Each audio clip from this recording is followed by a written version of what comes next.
ஆசீர்வதிக்கப்பட்டவர்களையும் அப்படி சமூகத்தில் காத்த பிள்ளைகளுக்கும் என் சத்தத்தை கேட்கிற ஒவ்வொரு திருச்சபையின் பிள்ளைகளுக்கும் நம்முடைய கிராமத்து ஒவ்வொரு ஜனங்களுக்கும் உங்கள் யாவரையும் சரணம் ஆண்டவராகிய இயேசு கிறிஸ்து நாமத்தினாலே உங்களை வாழ்த்துகிறேன், உங்களை ஆசீர்வதிக்கிறேன். சரணம் ஆண்டவர் நம்ம ஒவ்வொரு கூட இருப்பாராக. நம்ம திருச்சபைக்காக, திருச்ச குடும்பத்துக்காக, நம்முடைய கிராமத்துக்காக, நம்முடைய கிராமத்தில் ஒவ்வொரு குடும்பத்துக்காக ஜெபத்தை அளித்துக் கொள்ளும்படியாக அன்போடு கேட்டுக்கொள்கிறேன்.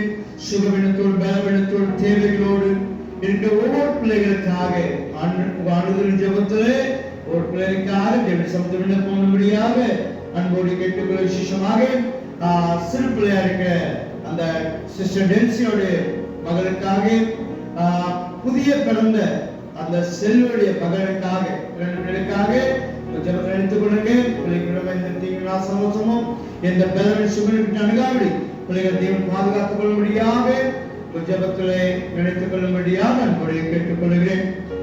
இந்த நாளை நாம் தியானிக்கும்படியாக சில வார்த்தை தியானிக்க போகிறோம். அதுக்கு மூல காரணமா இருக்கிற ஒரு வசனம் சொல்லுவாங்க. என்ன வசனம் சொல்லுங்க?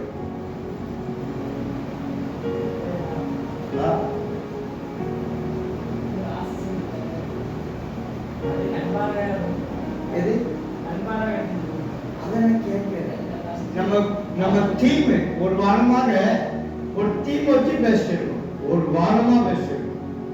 நீங்க தான் வேதம் வாசிங்க, நீங்க தான் வேதம் வாசிங்க, நீங்க தான் இந்த டீமை வாசிங்க. டீம்னா டாபிக். அந்த ஒரு வாரமா நம்ம வச்சிருக்கோம். பைபிள் தியானம் கிடைக்காது. எவ்வளவு பேஜ் பிள்ளை எவ்வளோனா படிச்சிருக்கீங்களா? சரி படிக்கிறேன். நான் என்ன சொல்றேன், உங்களை கேட்டதை சொல்லுங்க. அதான் தேடிங்களோ இதுக்குள்ள பைபிள் தேடி எப்படி தேடி எப்போ படிக்க சொல்லுங்க. காப்பி எடுத்துக்கோ.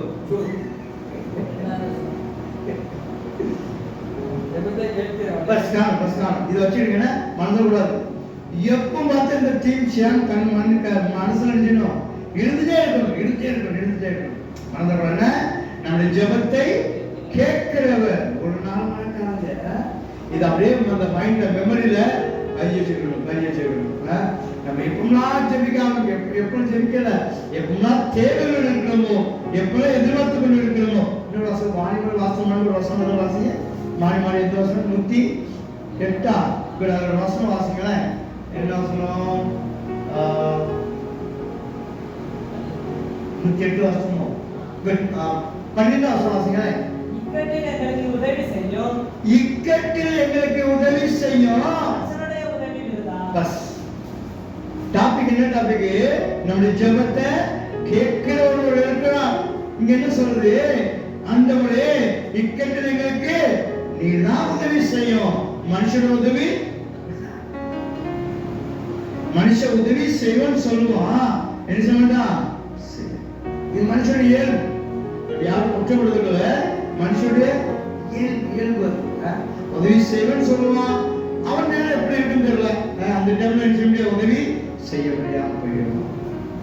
இன்னைக்கு அநேக வாழ்க்கையில பாத்தீங்கன்னா இந்த ஜெபம் இல்லாதனால சோர்ந்து போயிடாது. ஒரு ஆங்கிலத்தை இருக்குது. when prayer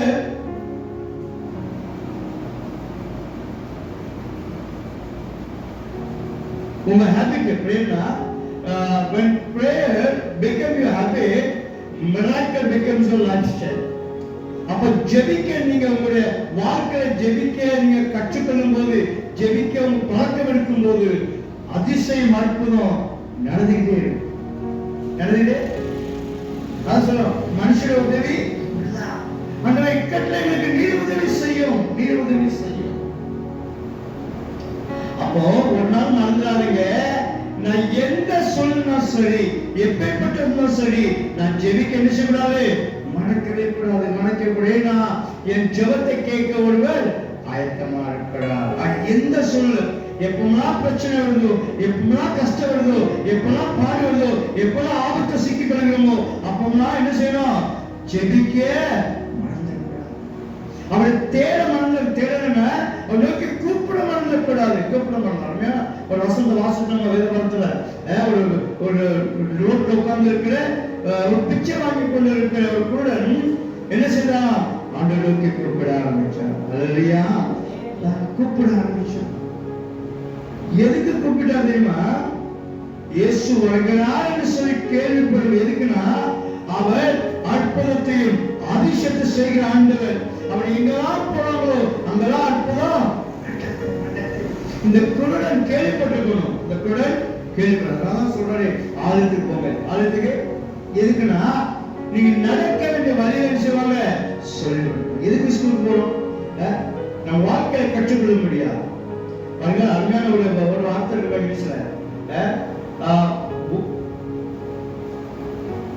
உலகத்துல புஸ்தகம் நமக்கு கற்றுக் கொடுக்கும். ஆனா வேதாகமும் நம்மளை உருமாற்றம், நம்மளை மாற்றி பார்க்கணும். All books will be inform you, but Bible will transform you.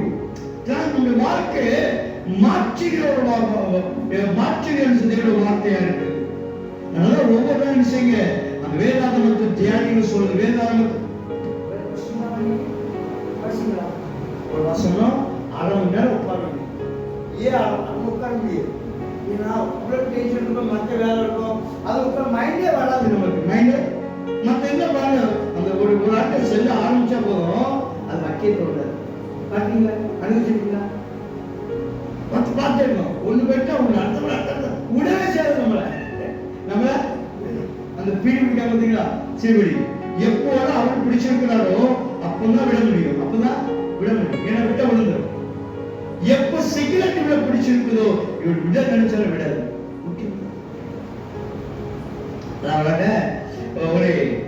ஒரு தாய் தன் பிள்ளை கூட்டிட்டு போய் ஆத்தோடு துணி துவைச்சிருந்தாராம். அப்போ அந்த வெள்ளத்துல அடிச்சது தண்ணி வந்து ஆத்தோட பெரிய பலாப்பழம் மிதந்து வந்துச்சான். பலாப்பழம் மாதிரி வெடிச்சு வந்துச்சான். இவன் என்ன தெரியுமா? தன் பிள்ளைய அந்த துணி துவைச்சில போட்டுட்டு பிள்ளைய பக்கத்தை விட்டுட்டு அந்த பலாப்பழம் எடுக்க ஆத்துல இறங்கி போனான். பலாப்பழத்தை பிடிக்கும் போதுதான் தெரிஞ்சான் அது பலாப்பழம் ஒரு கரடி மிதந்து வந்துச்சான். கரடி பிடிச்சுக்கிட்டு சொல்ல அந்த விட வேண்டாம். ஏன் நான் விட அது என்ன பிடிச்சிருக்க? அந்த மாதிரிதான் சில நேரம் அந்த செல்லு மாதிரி நம்மளை கணக்கு பண்ணும். நீங்க ஒரு நாள் அந்த ஸ்கிரீன்ஷாட்டை பாருங்க. அந்த எவ்வளவு நேரம் நம்ம பார்க்கணுமா தெரியும். அது சொல்லி கொடுக்கும். இவ்வளவு நேரம் பார்த்துருக்கா இன்னைக்கு, இவ்வளவு நேரம் பார்த்துருக்கா, டைம் போதே தெரியாது. ஆனா ஒரு அரை மணி நேரம் இந்த வார்த்தைக்கு படிக்க முடியாது. பாத்தீங்களா? அனுபவிச்சிங்களா? அவர் எடுத்தாலே தூக்கம் வந்துடும். தொடர்ந்து மனசே வராது. டக்குன்னு செல்லுறதுக்கு எழுதிடுவோம். அனுபவிச்சிங்களா இல்லையா? செலுத்தோடு ஓடாட்ட எடுத்தா போதும். ரீல்ஸ் அப்படியே ஓடிக்கிட்டே இருக்கு. டைம் பார்த்துக்கிட்டே போயிட்டு அரை மணி நேரம், 1 மணி நேரம், 2 மணி நேரம், 3 மணி நேரம் ஏதாவது வேலை செய்ய மட்டும்தான் பந்தாகும். திருப்பி செய்வோம். அது நம்மள பிடிச்சுக்கிறது. அப்ப ஒவ்வொரு நாள் இந்த வார்த்தை கேட்கும் போது நம்மளுடைய வாழ்க்கையை மாறும், நம்முடைய சூழல் மாறும். அவர் சொல்றாரு, ஜெபத்தை கேட்கிறவரையா நான் படிக்கும் போதுதான் நான் எப்பவுமே ஜெபிக்க ஆரம்பிக்கணும், எப்பவுமே கூப்பிடணும். அப்படின்னு ஜெபத்தை செய்யலாம் கேட்கிறான்னு சொல்லி நமக்கு உணர்த்தது. பழைய பாட்டுல யாத்திரை புஸ்தகத்தோட வாசிங்க. யாத்திரை புஸ்தகம் 14ஆம் அதிகாரம் 10ஆம் வசனம் முதல் வாசிங்க. பார்வோன் சமீபத்து வருகிற போது இஸ்ரவேல் தங்கள் கண்ணை எடுத்து பார்த்து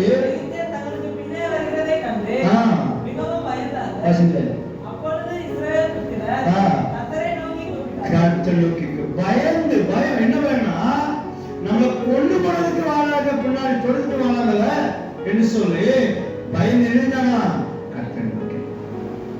ஏன் பயந்தாங்க? வழி தப்பிக்க வழி இல்லை. இன்னும் போனா செங்கல் பின்னால அவர் தொடுத்து வாழாரு, ரதங்களோட வாழாரு, இவங்க எப்படியாவது பிடிச்சு கொண்டு போடணும்னு சொல்லி. ஆனா அந்த டைம்ல பாருங்க, என்ன நினைச்சு பாருங்க, அந்த டைம் தெய்வம் அவங்களுக்கு அதான் என்னைக்கு ஆபத்து வருது, ஆபத்து வரும்போது இடக்கட்ட நிக்க பார்த்தீங்களா, பிரச்சனை வரும்போது கஷ்டம் வரும்போது, துன்பம் வரும்போது, இக்கட்டு வரும்போது ஒரு நாள் மறந்துடக்கூடாது. எப்பெல்லாம் பிரச்சனை தவிக்கிறோமோ அன்னைக்கு கூப்பிட என்ன செய்யக்கூடாது, மறக்கணும், செபிக்க மாட்டேன். அந்த வசனம் மறந்தாங்க, என் ஜெபத்தை கேட்கணும், இக்கட்டுல மனுஷன உதவி வேணுதா, ஆண்டவரே நீதான் எனக்கு உதவி பண்ண வேண்டும் சொல்லி அவர் நோக்கி கூப்பிட வேண்டும். அடுத்த வாசிங்க. அன்றையோ அவர்கள் மோசேயை நோக்கி, எகிப்திலே பிரேத குழிகள் இல்லை என்றால் வனாந்தரத்திலே சாகும்படிக்கு எங்களை கொண்டு வந்து நீர் எங்களை எகிப்திலிருந்து புறப்பட பண்ணினதினால் எங்களுக்கு இப்படி செய்வது என்ன? நாங்கள் எகிப்திலே இருக்கும்போது நாங்கள் எகிப்தியருக்கு வேலை செய்ய எங்களை சும்மா விட்டுவிடும் என்று சொன்னோம் அல்லவா? நாங்கள் வனாந்தரத்திலே சாகிறதை பார்க்கிறோம், எகிப்தியருக்கு வேலை செய்கிறது எங்களுக்கு நலமாய் இருக்குமே என்றார். அப்பொழுது மோசே ஜனங்களை நோக்கி, பயப்படாதீர்கள், நீங்கள் நின்று கொண்டு இன்றைக்கு கர்த்தர் உங்களுக்கு செய்யும் ரட்சிப்பை பாருங்கள். இன்றைக்கு நீங்கள் காண்கிற எகிப்தியரை இனி என்றைக்கும் காண மாட்டீர்கள். கர்த்தர் உங்களுக்காக யுத்தம் பண்ணுவார், நீங்கள் சும்மா இருப்பீர்கள் என்றான். அப்பொழுது கர்த்தர் மோசேயை நோக்கி, நீ என்னிடத்தில் முறையிடுகிறது என்ன? புறப்பட்டு போங்கள் என்று இஸ்ரவேல் புத்திரருக்கு சொல்லு. நீ உன் கோலை நோக்கி உன் கையை சமுத்திரத்தின் மேல் நீட்டி சமுத்திரத்தை பிளந்து விடு. அப்பொழுது இஸ்ரவேல் புத்திரர் சமுத்திரத்தின் நடுவாக வெட்டாந்தரையிலே நடந்து போவார்கள். ஜெபத்துக்கு வராம பார்த்தீங்களா? ஏன்னா நம்முடைய ஆண்டவர் ஜெபத்தை வழி இல்லாத இடத்துல வழி உண்டு கொண்டிருக்கிறார். வழி இல்லாத இடத்துல நமக்கு வழியை திறந்து வைக்கிற ஆண்டவர். சில பலன் சொல்லுவாங்க, ஒரு கதவை அழைச்சா மறு கதவு. பழமொழி அல்லையா, இது தேவனுடைய வார்த்தை. அவரை நம்பும் போது, அவரை விசுவாசிக்கும் போது, அவர் நோக்கி கூப்பிடும் போது தேவன் அற்புதத்தை. என்ன அற்புதம் பார்த்தீங்களா? அங்க வழியில்லாத இடத்துல பயந்தாங்க, பின்னால எகிப்து சேனை வருது, முன்னால் செங்கலும் நோக்கி கூப்பிட ஆரம்பிச்சாங்க. என்ன அதிசயம் பார்த்தீங்களா? கடலையே தரையில நடந்து போனாங்க. எவ்வளவு அற்புதம் பார்த்தீங்களா? அதனால செவத்து ஒரு நாள் செபிக்க மறந்துடாதீங்க. அதெல்லாம் எப்பொழுதும் ஜெபம் பண்ணுங்க, இடைவிடாம ஜெபம் பண்ணுங்க, காத்திருந்து ஜெபிங்க, விழித்திருந்து ஜெபிங்க, தூங்காம ஜெபத்தோட ஜெபம். செபிக்க டைம் கிடையாது, ஜெபிக்கிறதுக்கு டைம் தேவையில்லை. டைம் இருக்காது. டைம் தனி ஜெபம் டைம் வச்சுக்கலாம் இல்ல. யாரும் சொன்னாங்களையோ யாரும் கேட்பாங்களையா, அதுக்கு என்ன செய்வீங்க? பரபரவா என்ன இருக்குன்னு தெரியாது, வாசிக்கலாம் முடிஞ்சு அது 5 நிமிஷம் மேல ஆண்டவே கோத ஆண்டவே நன்றி ஆண்டவே பஸ் இருந்து சொல்லிட்டு எக்கட்டு நேரத்துல, துன்பத்து நேரத்துல, பாடுகள் நேரத்துல என்ன செய்யணுமா? அவன் நோக்கி ஒரு முறை